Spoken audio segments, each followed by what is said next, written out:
get to the sideline and get out of bounds and avoid.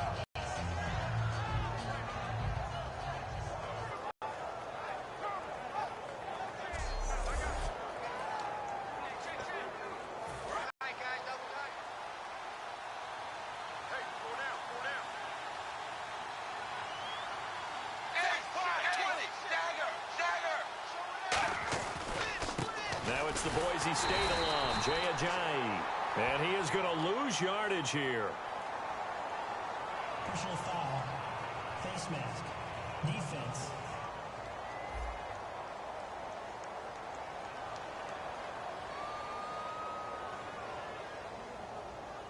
Face mask penalty, and Charles, you were a defender. You know sometimes in the heat of the moment, it's hard to keep your hands away from that face mask. Sometimes you just get out of position as a defender when you're trying to make a tackle, so you end up flailing away. And now he lost the football. Tannehill loses it.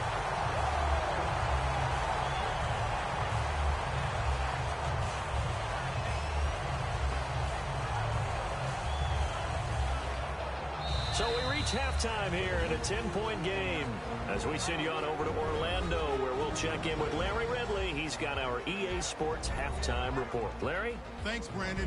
I'm Larry Ridley, and welcome to our EA halftime report. The Saints had a great passing game going last week, but haven't put up the same type of numbers so far. The Dolphins' defense obviously has something to do with that and should be credited. That'll do it for us here at EA Sports Studios. Let's get back out to Brandon and Charles for the call of the second half. Brandon. Okay, Larry, thank you, and we welcome everyone back for quarter number 3.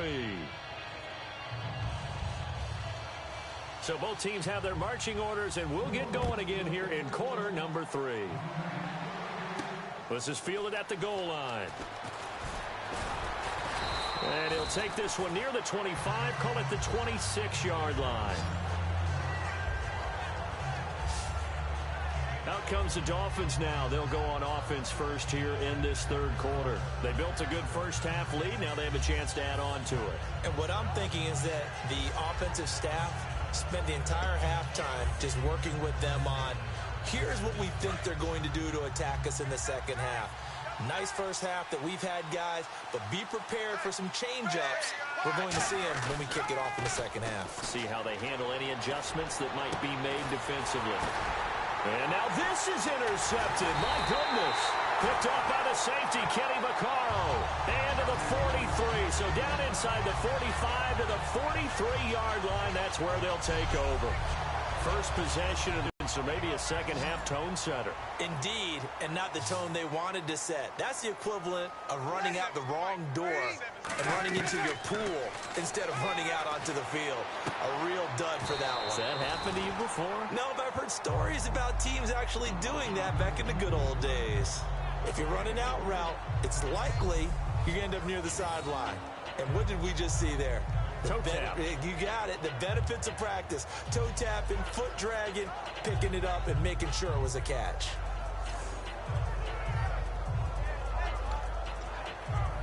Decent chunk of yardage still left here. 2nd and 7. Everyone's got four down. Easy. Check. They'll run it now out of the gun. Just a gain of a yard there. Now it'll be 3rd down. Tough day, tough sledding right there, and it's been that way the entire game. Not a whole lot of room to ramble for him. Yeah, you're right. It's been that way all afternoon. Didn't get a whole lot better there. The line to gain is the 33 on 3rd down. They'll come out in the pistol. Now Breeze on 3rd down. It's complete to Flainer.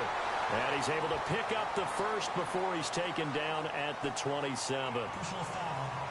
Face mask. Defense. Got the hand caught up in the grill of the face mask. 15-yard penalty. So tough for a defender. You're trying so hard to make a play, and the way that these offensive guys can move around, sometimes your hand gets into the wrong place. And now inside the red zone, the offense will operate.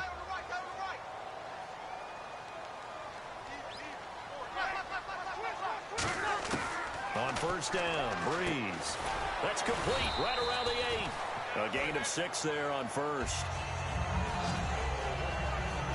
It's a game of matchups, and that's why you take your receivers and move them around a bunch, especially your best guys. And when they work out of the slot, you often hear the coaches talk about how great it is because it gives you a two-way go. You can break out or you can break in. That makes it hard to defend. And he just chucked that one out of bounds, out of everyone's reach. Maybe a wise call not to take a sack in this part of the field. It brings up third down. It's a tried-and-true formula, and I don't think it'll change for as long as we play football. If someone's trying to throw the ball and you can put pressure on them and make it tough, that's only going to help your defense. Yeah, he's since being hurried. He got rid of it before taking the hit, but incomplete. His pass caught at the 4. 7 yards on the pickup there, and now they've got it first and goal. Spread the field. It worked.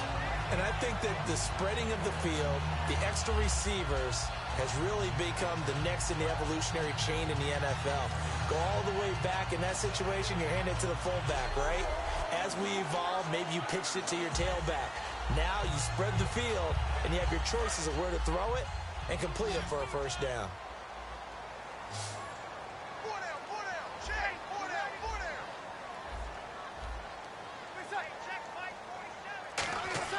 Breeze to throw again.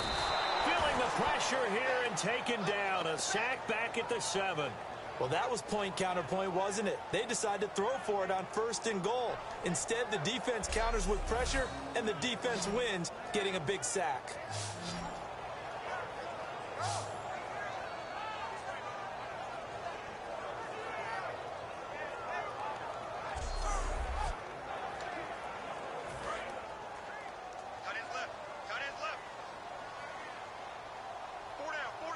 Again, we'll see the pistol here. Breeze to throw on second down. That's caught at the 3. And he is into the end zone. Touchdown, New Orleans. Kobe Flainer, his first touchdown in a Saints uniform.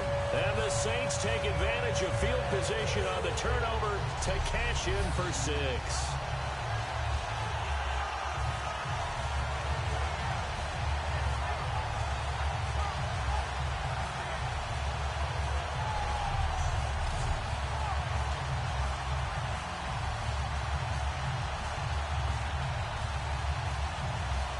Point after here coming up.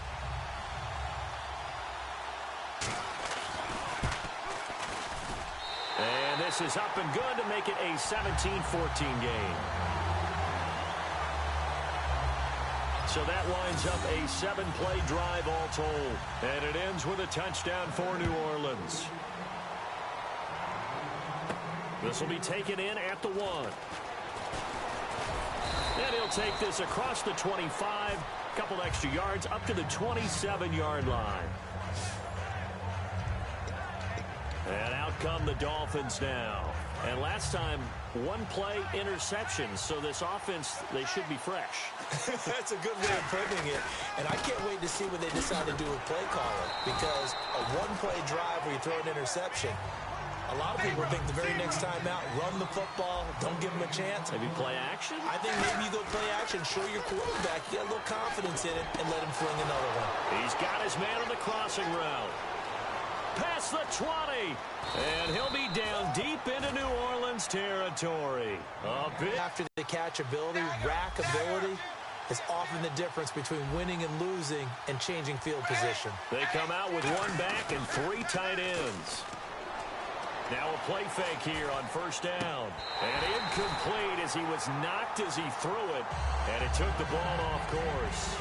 Just looking at it from a defensive perspective, when you break the huddle in the red zone, tight end is one of the guys you've got to key on because quarterbacks want the ball in their hands fast in this position, and they want to get it to someone. And in this case, he had the play. They just didn't complete it.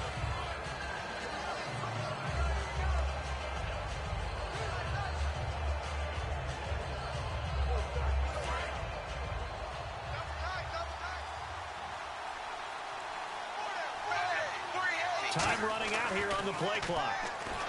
Here's Tannehill, escaping the pressure right. Stays on his feet.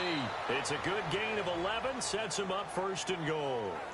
That was an excellent job of recognizing the situation. His first read wasn't there. Heck, his second read wasn't there.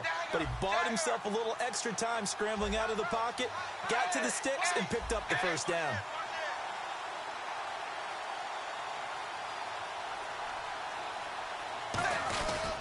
They'll try to run with a J. Nothing doing there. They're going to wind up holding him at the 2. That's going to go as a loss of a yard, and it'll be second down. And they're going to hurry back to the line now. To throw on second down is Tannehill. Flushed out right.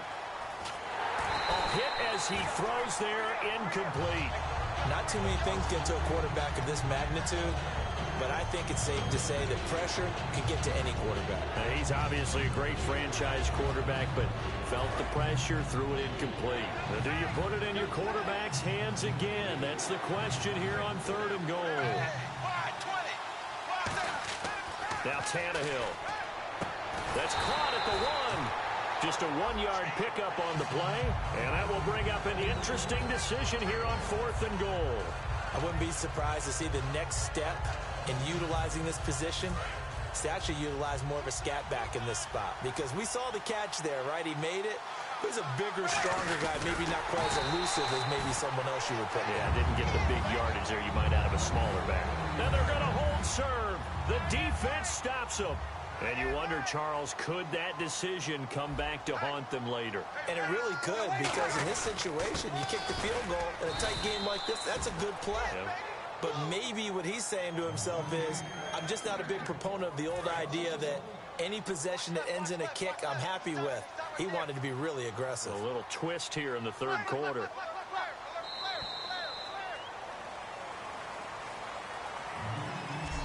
We have played 3 quarters. We'll return with more after this. This is the NFL, and it's on EA Sports.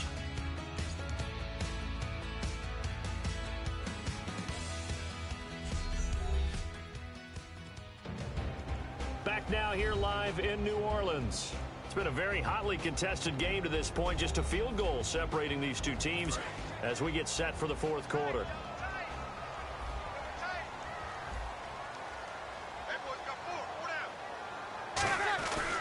They'll give it to him right up the gut. And he'll take this up to about the 7 or 8 yard line. It'll be a gain of 7, and they get it back to a 3rd and 3. 3rd down now following the run. But you've got to give kudos to your offensive line and the guy carrying the ball, because they were in a 2nd and long situation. It seemed pretty dire, but they brought it back to 3rd and manageable with that run. Bree's going to try and throw on 3rd down. And incomplete. The contact made the ball roam free and brings up 4th down. Here's Thomas Morstead now, as he's on to punt for New Orleans. So many components go into a well-executed screen pass. You've got to sell, sell, sell. Offensive line's got to sell like they've missed blocks, and then they move out, and they're out in front of the running back. He's got to sell that he's trying to block, and then he slips out into the route. The quarterback has to sell that maybe he's trying to throw it downfield. Instead, he slips it off to the running back, and when you get one set perfectly, you have to catch the ball, and that didn't happen on that play. That's going to go in the books as a 55-yard punt. Well done. And it'll be Dolphin football. Out comes the Miami offensive unit now. They get set to take over. And last time, they had it 4th and goal, rolled the dice, didn't get it. Now they've got to put that behind and try to put together another drive. A simple tip of the cap, a nod of the head to the defense. Congratulations, you got us last time. But you didn't hold us the whole time. We got down to position where we were able to be in position to score. Let's go ahead and attack again. Continue to have that kind of confidence. Not worry about the one play that didn't allow them to get into the end zone. And this time they'll be trying to get it into the end zone. We'll see what they do. And caught by Cameron right side. And he's going to get this inside the 30. A good pickup there of 20 yards. Okay, when the big guy runs a corner route, your ass going to lie no matter who's covering him. Doesn't matter whether it's a linebacker or a defensive back. Yeah. He usually has the advantage because of his body type. They go play action here on 1st down. He couldn't quite hold it. Got hit. Ball pops out. Incomplete. Even in today's NFL, when we think of the tight end position now as really a glorified wide receiver, we're still asking a lot of those guys. They have to block as well, and every now and then they don't come down with the football. 2nd and 10. Tannehill once more. He's got a man wide open. It's Landry. And eventually brought down, but it's near the 5 at the 6. A good pickup there of 20 yards. Jarvis Landry, a versatile guy. We've seen his impact here on the return game and also can catch the football in great bunches. And it happens so often with guys breaking into the league. And no escaping this time as he'll go down. They got him for a sack. Nick Fairley in there to sack him for a loss of 6.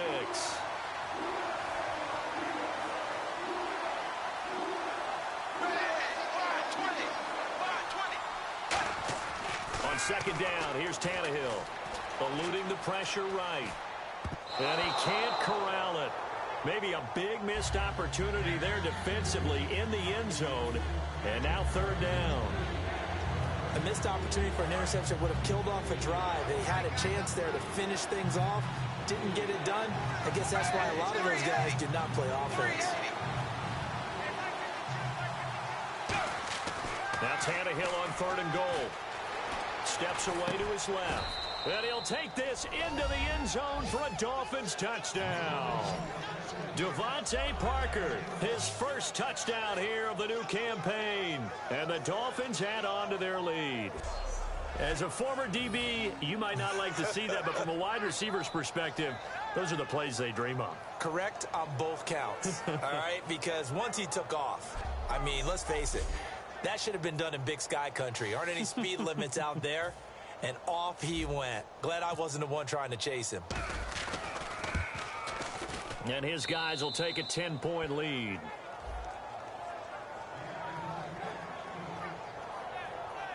So this drive spans 7 plays, and it ends with a touchdown for the Dolphins.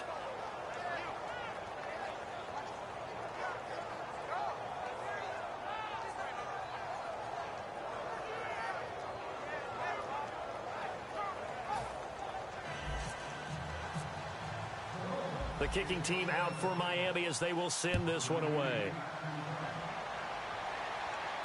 Fielded about a yard deep. And he'll get it up to about the 26-yard line just across the 25. Out onto the field comes New Orleans. And down on the scoreboard, certainly needing to avoid what happened on the last drive, punting the football. Sense of urgency has to take over for them here. They know the score. They know the situation. And by the way, the punter no longer exists for their offense. That's how they have to treat this drive. They need points. Big time. And they're able to get this one across the 35.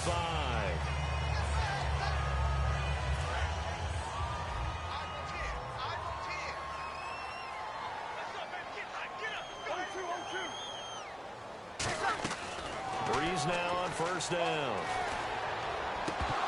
And this is incomplete.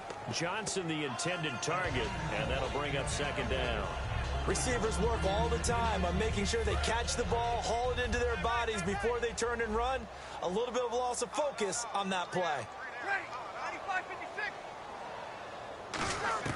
Breeze again here on 2nd and 10. And he's got it over the middle. Fleener.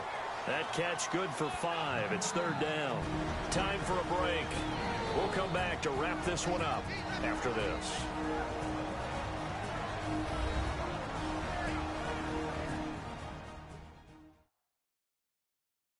So it's Saints football as we get you reset. They face a 3rd down now as they try to find a late score.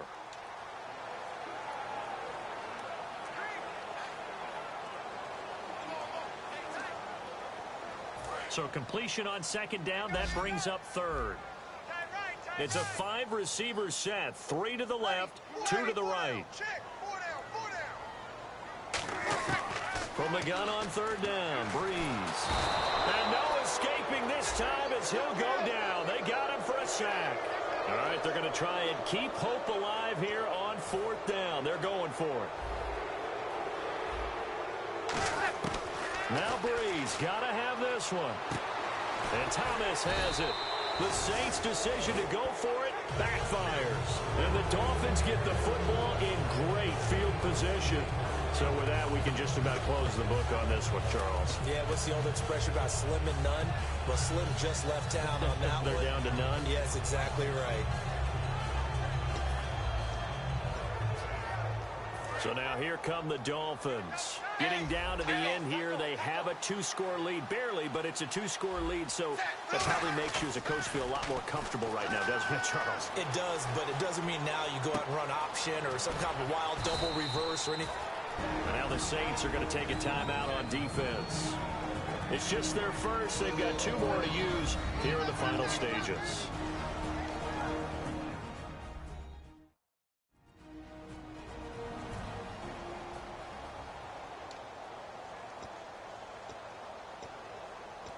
First down and 10 now for the offensive group.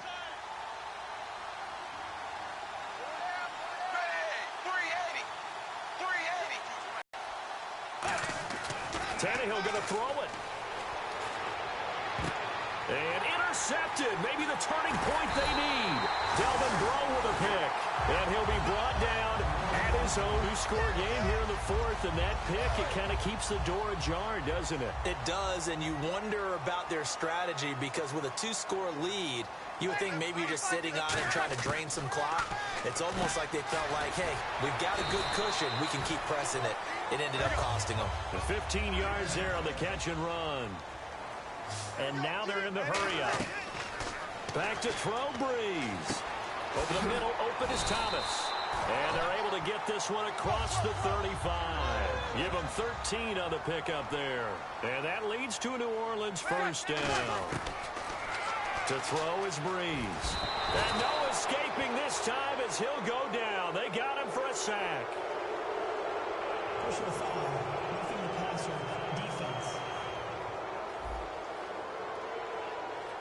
Roughing the passer, that's shades of Charles Davis back in his playing days. Oh, I sure wish it had been, Brandon. Back in my day, I didn't hit anyone hard enough to rough the passer. I had a number of teammates that handled that for me. But not the position they want to be in. Still a very, very small chance here, but they almost need a miracle. Agreed. That means they've got to get it to the sidelines, get out of bounds, and preserve clock. Throwing now is Breeze. And no escaping this time as he'll go down. They got him for a sack. The corner blitz pays off there as they sack him for a loss of 5. And now it looks like they're going to be in the hurry-up. Now Breeze. And he's just going to get rid of this thing. To no one here. He throws it away. And now it's 3rd. Well, not to get too overcritical there because he knows what he's doing, but his shoulders looked a little off kilter there when he threw that. I don't think you're being overly critical there. You're just analyzing it. And to get those shoulders right, that pass will go from incomplete to complete. Thomas has got it. Complete. And they're able to get this one down to the 25. A big 3rd down conversion with a gain of 28.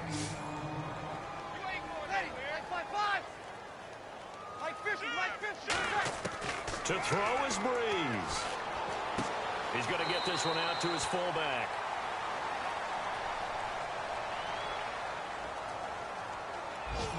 Offense. So there you go, holding by the offense, and that'll push him back. Changes everything now as you try and figure out what your playbook has for you. Longer yardage situations, tougher to execute and pick up first downs. Breeze to throw. Finding nowhere to escape, and he goes down. Jordan Phillips in there to take him down, and the clock will roll. And they're going to speed things up here. And he clocks it with just 10 seconds left.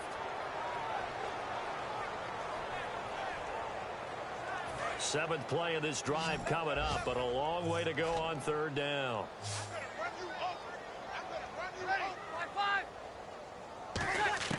On 3rd and long, it's Breeze. He's going to let it fly. And this is intercepted, and that should do it. A great read, and it's picked off. And a big turnover there as his guys will get the football back. And this looks to probably be the final play. They'll come out in the pistol. Throwing now, Tannehill. Looking deep downfield. And got his man complete. The 20, 10, And he takes it in for the score on the game's final play, so it doesn't affect the outcome, but a little whipped cream on top to their ending. Or as our friends in Bayou country would say, that's a little lagniappe, a little extra on top.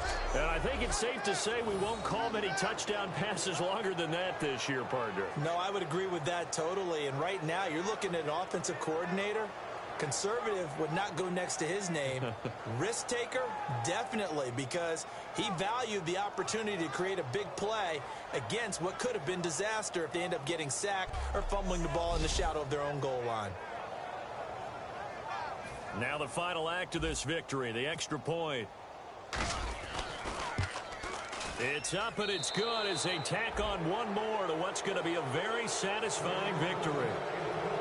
So we had action to the very end of this one, the score on the final play that they didn't need to have. They didn't just run out the clock, though. They added to their final total. Played it all the way to the end, and you know some coaches preach that and tell their teams that's what I want all the time, and they feel like if they don't do it themselves, they're not living up to the message that they're sending out. So for Miami, it was a great all-around performance as they come out of this one with the victory. And they'll get another road date next week as their opponents will be the New York Jets. Meanwhile, for the Saints, they'll fall to 1-1. And they'll try to get back on the beam next week as they'll...